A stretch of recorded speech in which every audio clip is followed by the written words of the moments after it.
I got a perfect story for you. Everybody, which in my defense is easier to do. They've expanded the whole store. I don't know if you've been there recently. And a particularly swarthy little referee kind of sidled on up to me. He had a suspiciously long pinky nail. He sidled up to me. He kind of slithered, really. And look at these shoes, folks. You see these shoes I'm wearing? These completely age-inappropriate, ridiculous Nikes that I'm wearing right now. He thrusts these very shoes in my face, and he says the following. He says, "My friend, you have to buy these shoes, my friend, because you are going to look like a serious pimp in these shoes, my friend." At which point I'm thinking, well, what 36-year-old father of 2 for more leaves wouldn't want to look like a serious pimp? Right?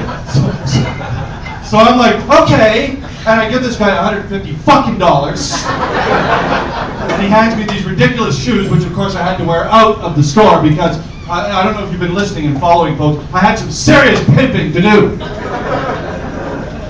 Back at the office, where I work with a bunch of white, skinny guys in suits, okay? So, here's the point, all right? No pimping going on there. It hit me as I left the Reno Center. I am a citizen, you know what I mean? A taxpayer. I own life insurance, okay? I'm responsible. But I was convinced by a complete fucking douchebag to buy footwear on the basis that I would look more like a fella. One whose job it is, I might add, to smack hoes, okay? See what I'm saying? That shit is my point. That shit does not fly. That image does not fly when you're driving around a couple of kids in a sensible family sedan. You understand what I'm saying? Like, recline that fucking seat as far back as you want. That still isn't pimp, okay? See what I'm saying? Right? Like, don't get me wrong. Like, I understand the importance of looking like a tough guy. You need street cred, that kind of shit when you're young. This guy looks like he does crime all the time, fuck. As far as I'm concerned, buddy, keep it up, okay? Because I'm all for that shit when you're young. I did plenty of shit when I was young to look more like a felon. Shit like felonies, okay? But at what point in a grown man, my point, follow me. At what point in a grown man's life does it make sense to give up the fucking facade, stop trying to convince the people around him and himself that he's some kind of fucking tough guy that he was 20 years ago? For me, it was when my wife discovered I'd blown $150 fucking dollars on pimp shoes.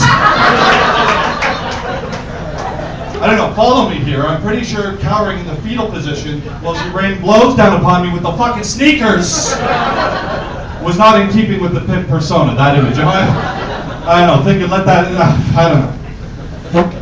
I love this woman, I kid. I have 2 kids with her, actually. And you know what? Your kids can teach you a lot. For instance, they taught my wife and I, we don't want any more fucking kids, okay?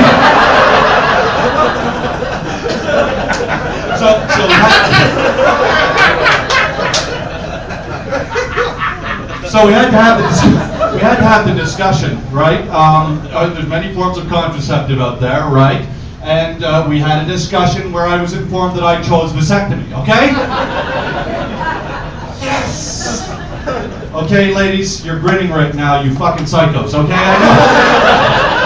And I hate to burst your bubble, little ladies. All right, the vasectomy itself, the procedure, ain't no thing but a chicken wing, okay? I was in and out of the doctor's office in 5 minutes. It was painless. I'd actually be hard-pressed to get my wife to fiddle with my balls that visually, okay?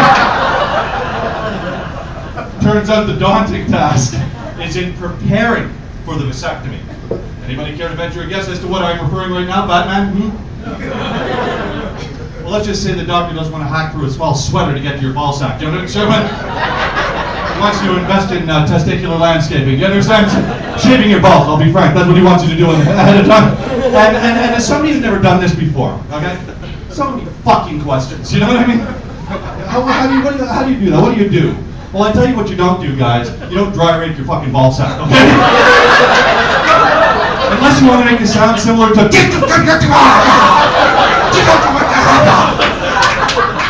okay? What you do is you lather that shit up, and then comes your next conundrum, okay, motherfuckers? What implement would you use for that shit? Mach 3 enough for that? I don't think so. Not enough moisture strips, okay? You gotta take that up to a fusion, maybe get a couple turbos in there. Ladies, Venus for my penis? Yes?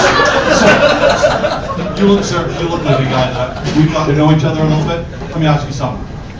Should you shake it? Should you shake it? Should you shake it? Should you shake it?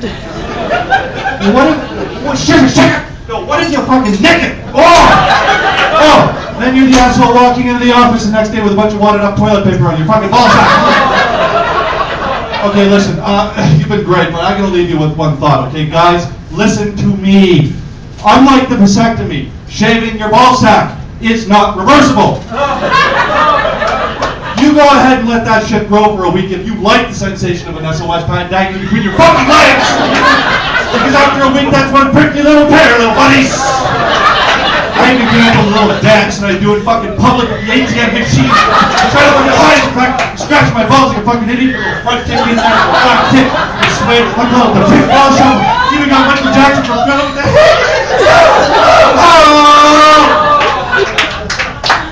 But it doesn't matter. It doesn't matter what the fuck you do. Okay? People see you doing that in public. They know one of two things. You either got the clap or you shaved your balls. Either way, who gives a fuck? Because you're a fucking loser. Hey everybody, have a great night. You're wonderful.